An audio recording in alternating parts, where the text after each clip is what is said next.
Welcome to our third podcast on circular economy. Today we have a very special guest, the CEO of Nespresso BeLux, Oliver Perquy. Hello, Mr. Perquy, and thank you for meeting with us. Let's jump right into our questions. Before we go deeper into the topic of circular economy and sustainability at Nespresso, could you provide us with a background on your job and how you rolled into the company? Sure. Hello, Hervé, and thanks for having me. Welcome as well, all the students listening. I joined Nespresso almost 13 years ago. Before joining Nespresso, I've been working 13 years for another Belgian proud, which is AB InBev. Probably with a lot of students are familiar with the products of AB InBev, with Stella Artois, Hoegaarden and Lef, and all the other beers. I've been working for them as well for 13 years. And then I moved to Nespresso in 2008, joining the Benelux organization. Where I was taking care of the out-of-home channel, because at Nespresso we have an in-home channel, we have an out-of-home channel as well. And then after 3 years moving to Switzerland, where I had several international roles before becoming the CEO for Austria. Austria is a smaller country than Belgium, but for Nespresso a very important market because it's a high-drinking coffee market. And I came back to Belgium 1.5 years ago. So I'm 13 years now with the company in several roles, several responsibilities. I think in the meantime, I know the company quite well and the brand, but happy to be back after 8 years abroad, to be back in Belgium. Okay, very interesting. And why do you think circular economy is the way to go? What are the advantages or the opportunities in your opinion? Well, I think Nespresso, its DNA always has been around sustainability. We work with very premium, high quality products. So we always have to make sure that from the start of our production, we use the best materials. The concept of Nespresso, since its beginning, was an innovation where we have been able to provide barista kind of quality coffee by delivering a portion system. Now, the portion system was invented back in the 70s, launched in the 80s, and then became quite popular in the 2000s. The uniqueness of the concept we developed was that we keep the freshness of the coffee bean inside a capsule by using aluminium. Now, aluminium is the best potential material still today to keep the freshness of the coffee. Why? Because it's protecting coffee from oxygen, water, and light. Sorry. So the reason why we use aluminium is because it protects the fresh coffee against air, water, and light. So every time you use a capsule, you have a fresh cup of coffee, and it's always a consistent quality that you will find. Now, aluminium is a product that is asking for a lot of resources to use aluminium, and that's the first thing we did was to make sure that we could recover, for example, as much aluminium as possible to recycle it. Okay, so that's one of the first elements in our whole value chain where we say we want to reuse as much aluminium as possible. And by the way, it took us some time, but as of this year, the aluminium that we produce, the capsules we produce, is 80% out of recycled aluminium. That's the most obvious element of circular economy. Another element is we use machines, we sell machines, we have professional machines, we have consumer machines, and there again, I think it's very important that more and more the machines that we build new are made out of recycled material. We go even one step further, is that whenever you have a machine, we try to make the life cycle of the machine as long as possible. And even at the end of the life cycle, we will refurbish again and potentially provide customers that are interested to buy refurbished machines, or even professional customers that can exchange machines against not necessarily new machines, but as well against refurbished machines. Okay, so there's all elements of how to reinvent our business model over time to push much more of circular economy. In the end, one of the main drivers behind this is to make sure that you limit your footprint as much as you can, okay? And reusing materials is one of the elements as well to reduce CO2, which for us is a very important element. I think we're one of the first big coffee companies that have set extremely ambitious targets on being CO2 neutral by 2022, which is actually next year, which is an extremely ambitious target because initially, I think up until last year, our target was by 2030. So we brought it 8 years forward, which will request a lot of efforts from the entire organization to make this happen. Now, in our operations, for example, we have been CO2 neutral since 2017. But what we want to do at Nespresso is that we want to be neutral from the production of the coffee trees up until the recycling of the capsule, which means as well that if you drink your coffee at home, you use energy, Nespresso will be making sure that we even compensate for the energy you use. So it's not only our own operations, but even including the consumption of our coffee at home that we're going to neutralize. In Belgium, for our professional channel, we are already CO2 neutral since last year. And so for the consumer channel, we will be next year. Now, how do we do this? By, as I said, reducing as much as our own CO2. That is already happening. Very concrete examples are, for example, use of green energy in our own boutiques, in our own offices, the way we deliver our coffee to your home. All of this is CO2 neutral. That's the first biggest chunk of how to reduce. The second one is in our coffee plantations. What we are doing is we inset trees. Now, what does it mean? That we're going to invest in the diversity of nature within the coffee plantations. That is, on the one hand, giving the benefit of additional or better quality of coffee beans. So, for example, if you plant banana trees in a coffee plantation, it will give shade to the coffee trees, which will increase the production and the quality of your coffee beans. But at the same time, you generate more revenue for the coffee farmer because they have additional revenue via the bananas. And at the same time, it's giving a benefit to the diversity of the nature. It's increasing the quality of the soil. It's protecting against erosion. So all of this is an element of not only reducing CO2, but it's a way as well. I would link it as well to circular economy because you use the same territory to add business to the farmers. And the third way we're going to reduce and achieve the target of CO2 neutrality in 2022 is that we're going to offset. So basically we identify important regions where there is a need for more green and oxygen, where we're going to invest in additional trees, and that's called then offsetting. And so those are the elements. So that's already a lot to explain about circular economy. Okay, thank you. I think it sounds very ambitious already. And do you believe that in 2022 you are going to achieve that goal for also the CO2 neutrality for the customers? Yeah, we should. I mean, Nespresso is committing to this, and the whole organization is committing to this. So absolutely, we're gonna deliver this. Again, it's not a process that we're gonna implement overnight. It's something that we've been working in for years and years and years.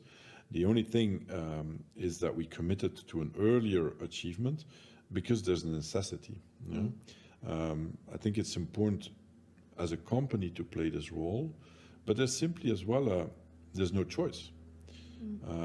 Nespresso has been pioneering in quality coffee 35 years ago, and where back then coffee was a commodity, and I think many people have been shifting from a basic product into enjoying a high quality standard cup of coffee, which has been increasing the demand for high quality coffee, which means as well there's more need for high quality coffee beans. Now with the climate change, there is a high risk of getting scarcity on the coffee. Why? Because just to imagine, many high quality coffee beans are cultivated at a certain level above the sea. Now, because of the climate change, a lot of coffee farmers, they need to go further up the hill. Now, if you go further up the hill, there's less space. And obviously there will be less production. So that's just one reason why, not even talking about natural disasters where you can have complete territories destroyed, all of this needs to be prevented. And one of the elements that is important is to act against this climate change. And I think for society, there's a reason to do it, but as well for us, because we need the coffee beans. We need the farmers to have enough revenue to survive and to keep being motivated to work in coffee farms in order to produce trees. Could you tell us more about the initiatives that Nespresso takes to contribute to sustainability and creating a more circular economy? Yeah, so I referred to the use of aluminium, and in 2009 we started in Belgium to provide a program to ask our customers to bring back as much capsules as they can. And starting in 2009, that's 12 years ago, today there is 32% of the capsules that are returned and recycled. We have a capacity of recycling 100% since a couple of years now. What we try to do when it comes to the recycling of capsules is that we want to make it as easy as possible to the consumer. So first of all, the customer should know that he or she can bring back the capsules in order to be recycled. And secondly, we have to make the collection of the capsule as easy as possible. Today, it's quite easy. You can bring it either back to the boutiques. The easiest is probably when you order online.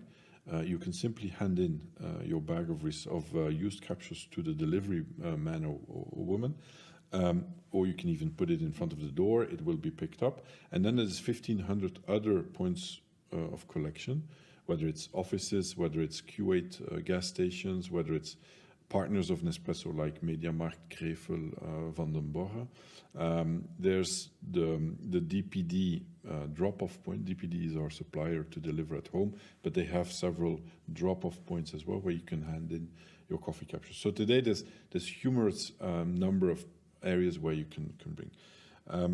Now, as I said, we have to communicate about it intensively so people know they can recycle their capsules. But we have to make it as easy as possible. Now, what's the easiest for the Belgian consumer is that we have a very intense public collection system. Everybody's familiar with the blue bag, for example. We've been collecting cans, PMD, paper, glass for many, many, many years. And what we're aiming at is to make sure that people for aluminium capsules have access to the same way of collecting waste. Because people are used to it. Everybody's used to drop their can of whatever drink or their bottle of milk inside one of the bags. We want to be part of it. Now, the complexity is that Nespresso capsules or other aluminium capsules are not considered as packaging. So we are talking to Fost Plus, who's in charge in Belgium to organize collection of waste, to be part of it despite the fact that we're not considered packaging. Because aluminium is a very high valuable and you can recycle it forever. So there's a very high value in this product, and we would make it much easier to the consumers to simply drop it with the rest of their waste to guarantee that it gets recycled. And I'm sure that this could be one way and probably the better option to increase from 32% to potentially up to 100%, hopefully, to recycle the capsules. Now, just to give you a parallel, when I was in Austria, when I was in charge of the Austrian market, Austria has a very similar collection system of waste as we have in Belgium. And back then, the numbers that I received, for example, for glass is something that we started to collect and recycle in the 70s. So that's a long time ago. And still today, there's 25% of glass that is not collected. Yeah. So the 32% in 12 years' time is an okay achievement, but it's not enough. We have to push and to work as hard as we can to get to the 100% as quickly as possible. Yeah, of course. Then about the capsules, each capsule gets a second life. Could you give the listeners examples of the things that have already been made with recycled Nespresso capsules? Sure. So most of the aluminium that we have very high quality aluminium. Yeah? So it can be used very easily for things that require high quality aluminium. Typically, where is most aluminium is used is for own capsules. There is a cradle-to-cradle concept, so meaning that some part of our aluminium was used to make new Nespresso capsules. Most of the aluminium goes into the industries type like car manufacturing and so on. But then we have our own concepts that we use. We've been working with Swiss companies that use aluminium, and the examples I can give you is, for example, Caran d'Ache is a very famous brand of pencils. So there's Nespresso, well, there's pencils made out of aluminium of capsules. And then you have those peelers for potatoes, which is it's a Swiss company as well that makes those peelers, patatmesje, that you can use, that is made out of aluminium. And then the latest element we did was a Swedish company called Velocity, building bikes. So there's bikes made out of aluminium, purple bikes. And there's another story behind this company. This company is selling bikes for many years. They have now an espresso bike, and each bike that is sold to a customer, they give one bike to Africa for girls to be able to travel to school. Because often in Africa, girls are not treated in the same way as boys. Often one of the problems is to commute. So bikes is sometimes a very good solution to be faster and to be able to go to school every day. Okay, that's a very nice initiative. I think this also contributes to sustainability on a Absolutely. more global scale.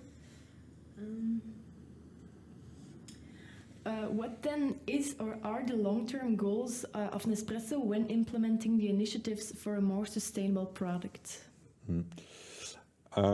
Yeah, again, I think from the start of Nespresso, sustainability is part of our DNA. For me, sustainability is much more than only looking into environment. There's a huge social economic element in it. As I said before, we have to make sure that our farmers, they can generate a revenue that makes them able to live in decent conditions. That's why we have a lot of initiatives from the start in our AAA program. And AAA program is our kind of sustainability program that we set up on our own. And the 3 A's, the first one stands for the quality of the product that we need, because the beans that we're looking for, they require a very high standard of quality.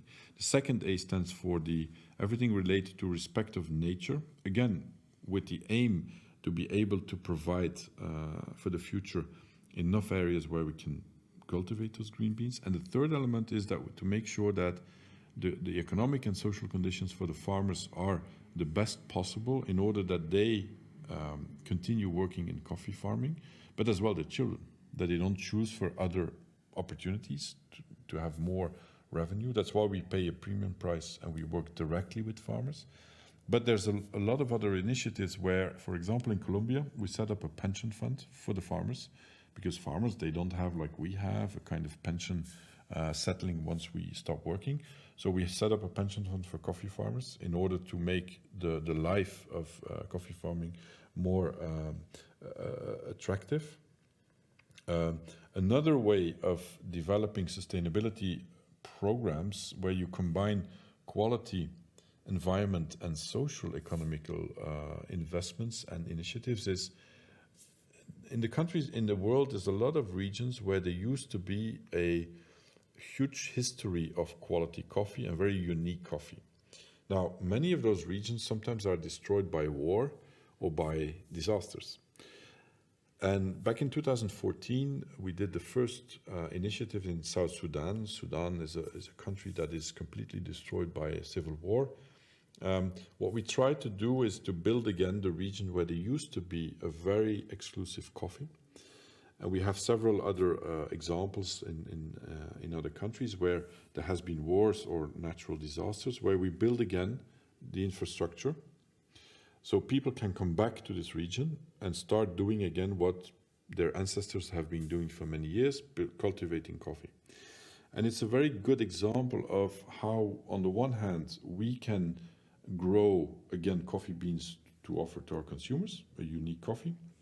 At the same time, you build the entire infrastructure and you start a new economy again, and you can make people have their living again.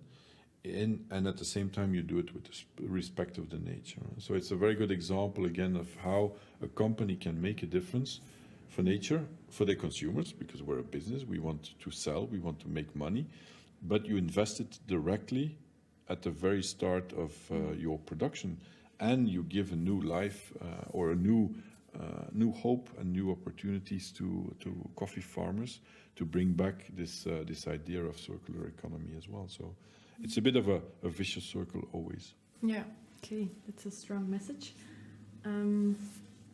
Are there then any future projects that Nespresso is working on in terms of having a positive impact of the product? Well, I think we are a global company, and at global level there's a lot of initiatives. I mentioned already the CO2 neutrality. We're not there yet, but we want to make it happen. And it's not because you reach it that it's done. I mean, it's a continuous process, and potentially even there, we always have been innovating and pioneering in many areas. And I think even beyond 2022, we will be looking for ways to innovate as well in how to reduce or even become CO2 positive. So that's one thing. The second thing is that locally, there's a lot of initiatives that we still are looking into. Every time we sign up with new partners, we look further, how can we build further a better way of either recycling products. I'll give one example. In Nespresso, you will not find any plastic anymore. Yeah, so everything that is wrapped, everything that is every material, every accessory is made out of material that is sustainable. The only plastic we still have is in our machines. There's some components, but even the packaging of our machines is completely made out of carton. Even the way to carry it, there's no plastic anymore. There's no isomo. Everything is made out of paper and carton box. So that's another element we continue working on. The third one is recycling of capsules, and that's where we need the consumer as well, because we can make it as easy as possible for the consumer to do it. Nevertheless, it's still up to the consumer to put it in the right trash bin, or today keep it separately, hand it in to the delivery man or woman, or bring it to the boutique. So that's where we still need the customer. But I think even locally, there's initiatives when it comes to, we want to, every coffee should bring good to society, okay? Not only to the coffee farmers, but I think locally as well, we as a company can make a difference. Looking at local initiatives to make sure that we can onboard people with different skills that are not the traditional skills. How can we, for example, integrate people with disabilities? How can we integrate them in our organization? Working in a boutique, working in a call center. How can we put our expertise in terms of management, in terms of leadership to organizations that can use our expertise? I'll give one example. Myself, for example, I'm mentoring students, or one student that is not necessarily having an academic background around her. She's studying at university, and I'm mentoring her and giving her access to my network for future work opportunities. We have a program where we help students that don't have this network, because the network is still important as well for professional life. How can we make our competencies, our network available for people that are less fortunate than us? So it goes way beyond the company, it goes way beyond the production process, it goes way beyond the whole value chains. It's as well, how can you push people forward? Another example is that our employees, for example, they get a free day every year to do volunteering work. Yeah? So we have identified some organization that we're willing to support, so people can take a day off to go and help other organization and to put their competencies at the benefit of those people. So at different levels, there's still initiatives for the future that we want to push forward, and I think it's a mindset change as well, where sometimes people are a bit skeptical about organizations like ours or others, big organization, that it's greenwashing and so on. But I think what we want to try to convey as a message is that it's not a greenwashing, it's a must, because otherwise we if we don't do the things right, we will not survive as a company. Either you will not have coffee anymore, or you will not have customers anymore. So it's just a necessity of doing the things right in a sustainable way. And that's where I think everything that we initiate, the first reflection should always be, how sustainable is this initiative? And if it's not, then we don't do it. Or you change it and you make it sustainable. And that's really part of the thinking process in the entire organization globally, but as well locally, to do things right, to do things with a purpose. And coffee should be a force for good for everyone. Okay, I think this also has been made clear with your plans for 2030 that you already are going to achieve in 2022, that's also something like a clear message for everyone, the customers and the professionals as well. Yes. Then for specifically for our organization, where in the company or with the suppliers or partners you are working with can we find this social entrepreneurship? Yeah, I think I highlighted already some examples for our own employees, for myself as well. Whenever we partner up with suppliers, I think there's a very strict guidance as well on how to select suppliers. There should be a lot of sustainability inside the way they do business, whether it's based on CO2, whether it's based on the way they have diversity inclusion. We are extremely strict on this. And I think, as I said before as well, we as a company itself, we look very much into the diversity and the inclusion that we want to promote. There's several initiatives as well where we try to help as well youngsters to explain about healthy food. We are talking to an organization where we could potentially help young people that are not necessarily finding the right path in their life. How can we use them and how can we help them to find the right path? Nestlé, by the way, we're part of Nestlé. In Europe, we have a very ambitious plan for youth unemployment. Before the pandemic already, there was a very high percentage of youth unemployment. So we as a company, we try to make sure that we even, in Belgium, I think we committed to 600 recruitments for young people in the coming 3 years, which is a huge number. And this is a number that we have in the whole Europe, where we try ourselves to recruit young people, but as well we try to ask our suppliers and the rest of the network that Nestlé and Nespresso are working with as well to do the same, to pay attention to the recruitment of young people, because youth unemployment is a big issue. But there's other elements. I think in every relationship we have, we try to convey the message that for us, social entrepreneurship is extremely important. And again, as I said, we as individuals and employees, me as a manager, I try to convince as well the organization to look around you and to see where you can put your expertise at the service of society in many different ways. Reaching out to organizations as well. Being here, for example, I wouldn't call it social entrepreneurship, but I think it's important that we as a company reach out to young, bright people like you are to convey messages around you. And it's a way as well to showcase how can we share the expertise that we have in building. I think it's extremely important as well. So I think in every relationship, we try to look for the sustainable elements that people can bring to us. And as well, young companies that have different approaches, how can they look at us and give us feedback on what can we do differently? So I think there again, interacting with other companies is extremely important. I think on Friday, I'm going to meet a small coffee company that is roasting coffee in a completely different way with sun energy. So we want to see, can we work together? So that's another thing that is extremely important in doing business, is the openness you have to companies. I think companies in the past very often were very closed and very secretive about how they were doing business. I think this has changed completely, that we can learn a lot from each other. Again, in the ambition to become even more sustainable.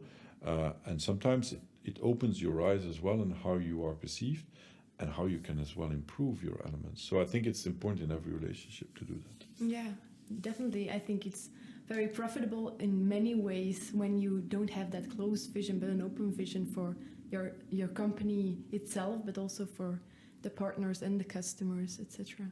Absolutely, and talking to your generation, for example, you look at the world differently than we sometimes do. So I think it's important to have this exchange and to get challenged as well, and to understand how do you look at this and what is your ideas about it. Okay. Then on your partners, for example, do you have some type of criteria tool when selecting the companies or farms you're working with? Yeah. So at Nestle and Nespresso, we have very high ethical standards. Standards like the conditions for workers, child labor, how do you deal with that?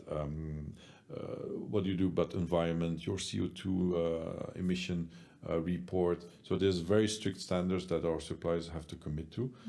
The quality of the service stays always a very important element, of course. I mean, we look for the best, so the quality of the service or the product you're looking for manufacturers, but they need to respond to very strict measures, and there's several audits done as well. So many of our suppliers, they get an audit to check to what extent they really answer to the standards that we want to have, and Nestle tends to have extremely high standards, even way above I would say the legal requirements. We apply stricter standards than the legal requirements, and that are audited as well. Now, can you always avoid that there's something going wrong? No. But then it's a matter as a company, how fast do you act and how do you act upon it? Price of your services and products stay an important driver, obviously, as well. But price will never be the main driver. The main driver will always be to what extent do the partners respond and commit to the standards that we ask for. Okay. And do you also work with like smaller farms, be it in Belgium or in Luxembourg, or be it in Latin America? And do you also apply those criteria and those high standards to those? Yes. Well, I think the best example is probably it's important to explain that coffee next to oil is the commodity that is sold the most. Okay. Most big companies, they buy coffee on the stock market. We don't. We buy directly from the coffee farmers. Now, we have 115,000 coffee farmers that work with Nespresso directly. Those are small companies. And in order to be able to deliver coffee to Nespresso, they have to respond to the 3 criteria on quality, on respect for nature, and on the social economical requirements. And elements like how do they remunerate their workers, how do they deal with child labor, what do they use in terms of pesticides. All of those are strict requirements. Now there, obviously, we need to find the right balance between that they can make a living, versus all the criteria that we impose to be able to deliver to Nespresso. And therefore, we have 300 people that are visiting the farms the whole year long. Now, those people are not necessarily only auditing the farm. What they do is they make sure that they help the farmers to give tips, to train them, to say, okay, how can I increase my production? How can I increase my efficiency? And at the same time, they will control to what extent all those dimensions are respected. So that's the best example of our most important suppliers, because in the end, they are the most important supplier. Locally, we work with the size of a company for us doesn't matter. We are looking for the best service, the best product that they can provide us. They should be able to respect the charges that we impose. And of course, the price is one of the important elements. But there's no difference between the size of the companies. And I think sometimes smaller companies show agility that we need. We have a direct-to-consumer business model, which means that we interact directly with consumers. So our world is quite fast. So we need agility as well in the suppliers that we have. And sometimes you see as well that smaller companies can deliver certain creativity. Big companies as well. It all depends a bit on the company culture that is in place. Okay. Then on the business side, what are, in your opinion, the most important aspects of a business that need to transform to a more sustainable way of working? I think the biggest challenge for a company is, or the advice that I would give is, as a company, you should understand why you want to work in a sustainable way. And the entire organization needs to know it. So it's a conviction. And I think that's the most important word. It's a conviction why you need to do this. And every company has this responsibility towards society. But I think for most companies, it's just the reason to exist. And that's a conviction you should have as an organization. And every individual in the organization should be aware of this conviction and should be convinced. And I would almost say that if, as an employee, you're not convinced about the need, or the opposite, you don't agree with the policy of a company, you should leave.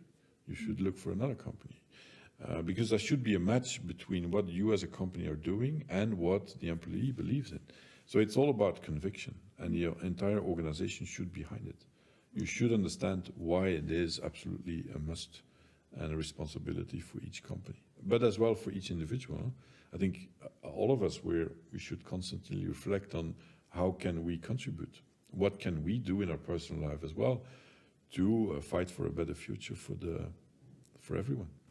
Okay, I think that's very clear. Then one of Nespresso's 2020 goals is to pursue innovative solutions to better livelihoods of farmers. In what way do you believe innovation of the product has a positive impact on sustainable development? I think there's several angles. I already highlighted the initiatives we take for the social and economical situation of coffee farmers. I mentioned the pension fund. I mentioned the premium price. We help them to increase their production and quality of products.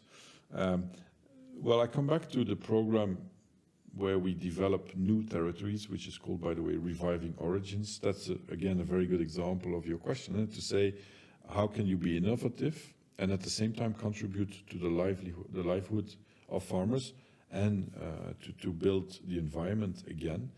I think we constantly look at innovation as well in the way we process coffee, the way you grow coffee, the way you treat coffee, and there as well, I think it's too soon to tell, but there's a lot of innovative ways in technology. When we develop machines, for example, we will always be looking as well, how can you reduce energy levels? How do you make the machine? What are the components of your machine? So even in the development and the technology of a machine, you're always looking for sustainable improvements, I would say, contributing. So it's in the coffee farms, in the coffee innovation, in the machine innovation, but as well we do in the way we do business with our customers. And it's small examples. Here in Antwerp, for example, if you order online, you can choose for bike delivery, for example, okay? We don't have it in every city yet in Belgium, but in Ghent, Antwerp, we have it, and we're planning to roll it out in other cities. So there, as a consumer, you can choose. You can choose for the bike delivery. Another example is you can have what we call Nespresso Easy. It's a subscription of coffee. Now, what's the link with sustainability? Well, the link with sustainability is that basically you don't have to go to the boutique, you don't have to order online. It's just a standard offer that you subscribe your 12 months coffee subscription, and that every month you will get delivered.